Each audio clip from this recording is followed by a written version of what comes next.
Eric, il y avait pas mal d'absents ce matin à l'entraînement. Est-ce qu'on peut faire un point sur le groupe aujourd'hui? Alors, on peut faire un point sur le groupe aujourd'hui, avec plaisir, mais j'ai beaucoup d'interrogations, donc j'ai pas beaucoup de certitudes à vous donner. C'est vrai que c'est des équipes qui jouent 3 fois par semaine les Coupes d'Europe. C'est toujours un peu comme ça. Ouais, chez nous, donc, on fait match après match. Non, sans plaisanterie aucune. C'est vrai que Christophe Herrel était ménagé, Jérémy Ledouaron était ménagé aussi. Franck Honora poursuit sa remise en forme, en condition, et il n'est toujours pas avec le groupe. Steve a été aussi ménagé les 2 derniers jours, il a repris ce matin un petit peu avec le groupe, donc on fera un point aussi demain. Steve Mounier.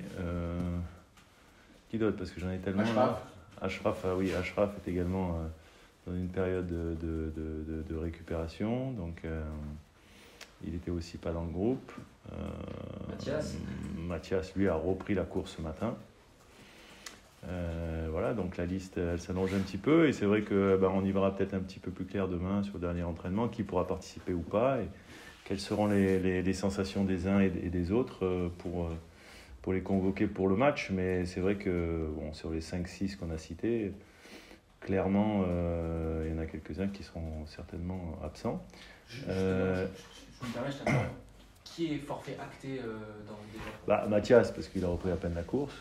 Et après, tous les autres, il peut y avoir un doute. Il y a Brendan, on n'en a pas parlé, mais qui est maintenant vraiment intégré complètement aux entraînements. Voilà, donc on va dire, à part Mathias qui est suracté, les autres on verra demain, mais il y a des probabilités que certains sera encore. Franck peut revenir encore. C'est possible, mais c'est pas une certitude non plus, parce qu'il n'a pas repris d'entraînement avec le groupe, donc il y a peu de chance quand même. D'accord. Steve a plus avancé dans son. Ouais, Steve, il s'avère que les examens qu'il a passés étaient. Il a eu 2 choses. Il a eu un petit problème à l'ischio, il a eu aussi une petite commotion avec le coup de tête qu'il a pris d'entrée. Donc voilà, on a géré les 2 choses, il a géré les 2 choses, et avec le médical, ils ont géré ces deux problématiques, et c'est vrai qu'aujourd'hui, ça va mieux. Donc ça, c'est une bonne nouvelle. Maintenant, on verra dans quel état il est pour. Demain, j'ai dit sur le dernier entraînement, c'est vrai que ça nous apportera quelques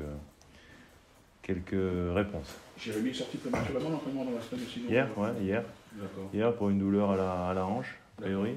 Okay. Donc voilà, il était en soins, il souhaitait s'entraîner aujourd'hui, mais j'ai préféré l'alléger encore et faire vraiment un point demain avec lui, quoi. Voilà.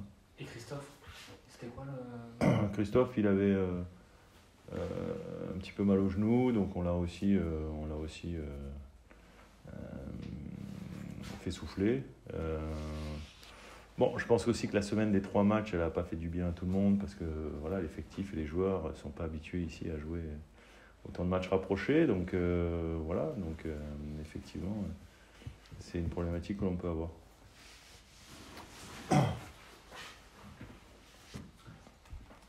Eric, on t'a senti pour le moins agacé à l'issue du match le week-end dernier.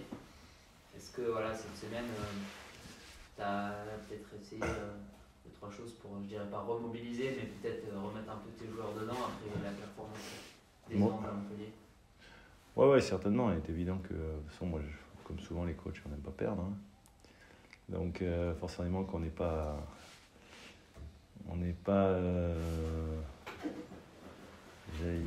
très très très satisfait quand on voit en plus le scénario du match à Montpellier, la manière dont on l'avait travaillé, la manière dont on avait mis en garde les garçons sur certaines choses, notamment sur l'entame de match, ces genres de petits détails qui font des grandes différences à l'arrivée.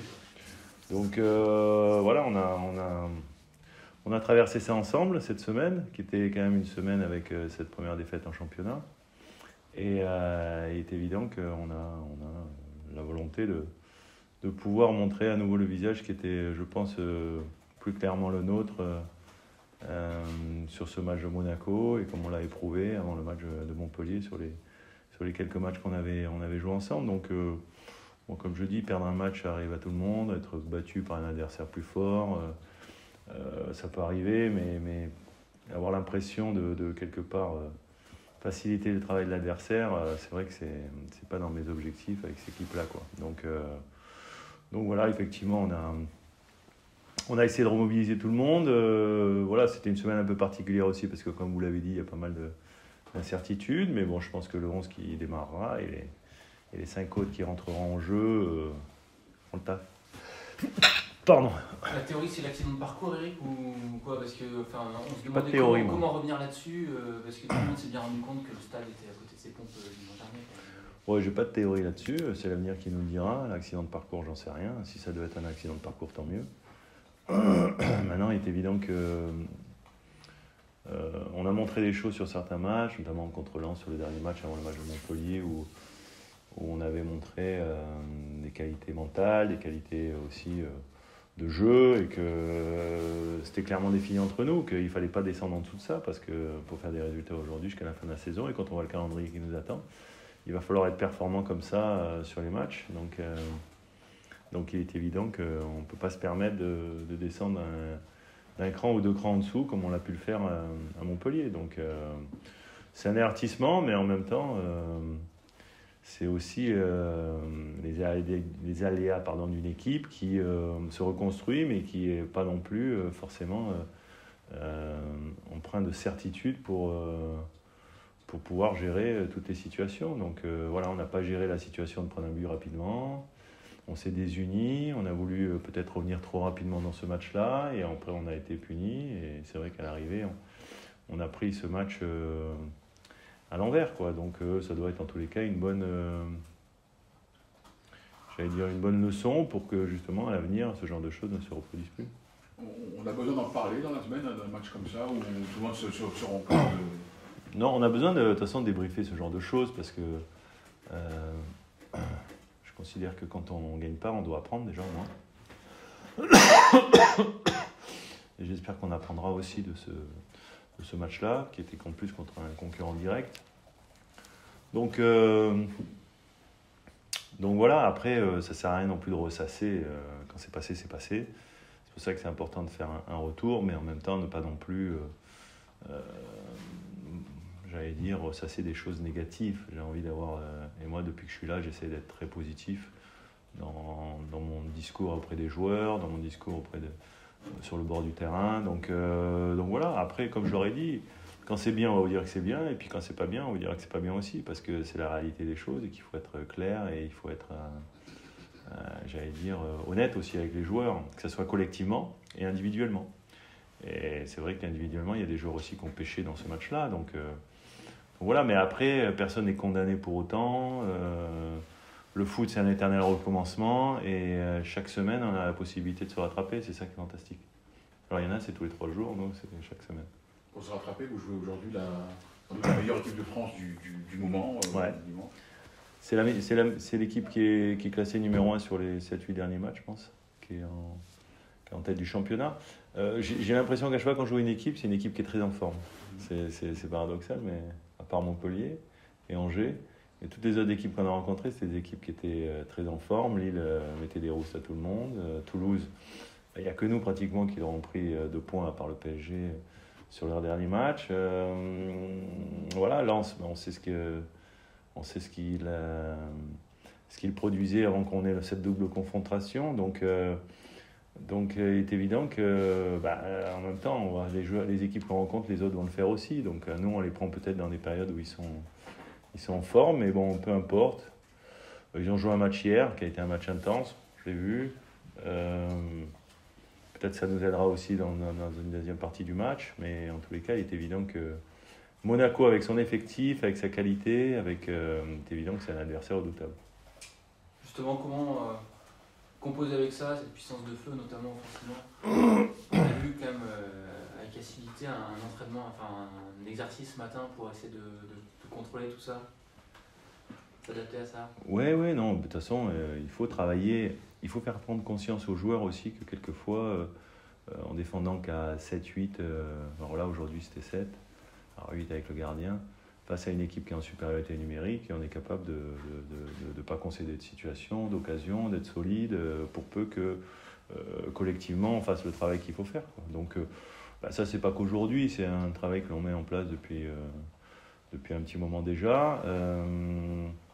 C'est vrai que, comme je l'ai souvent dit, quand on aura et qu'on gardera la capacité à être une équipe difficile à jouer et difficile à manœuvrer, on aura quand même plus de chances de gagner des matchs.